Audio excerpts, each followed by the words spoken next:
ক্যানিং পূর্বের বিধায়ক শওকত মোল্লা তাকে এবার ভাঙড় থেকে প্রার্থী করা হয়েছে আর সেই কারণেই বিক্ষুব্ধ দলের একাংশ কর্মীদের একাংশ তারা বিক্ষোভ দেখান। গতকাল রাতেও আপনাদের দেখিয়েছি জীবনতলায় সেই বিক্ষোভ দেখানো হয় এবং এরপর শওকত মোল্লার বাড়ির সামনেও বিক্ষোভ দেখান তারা।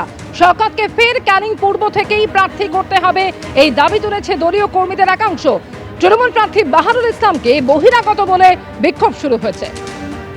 নেত্রী সর্বভারতীয় নেত্রী আমাদের দিদি মমতা বন্দ্যোপাধ্যায় এবং আমার প্রিয় দাদা নেতা সর্বোচ্চ সাধারণ সম্পাদক অভিষেক বন্দ্যোপাধ্যায় তাঁরাই প্রার্থী ঠিক করেছেন এবং গতকাল থেকে সমস্যা হচ্ছে। তো আমি এই বিষয়ে দাদার সঙ্গে কথা বলে তারপরে যা যা ডিসিশন নেওয়ার আমি নেব।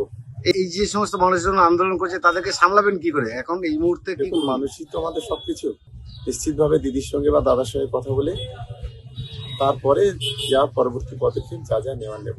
আমি মনে করি আমি সকলকে অনুরোধ করবো, দল ক্যান্ডিডেট ঠিক করেছে, এটা নিয়ে যে তাদের যে আবেগ বা তাদের যে যা কথাবার্তা, নিশ্চিতভাবে সেই বিষয়গুলো আমি আমার নেতা অভিষেক বন্দ্যোপাধ্যায়কে বলবো বা দিদিকে বলবো, তারপরে যেটা হওয়ার।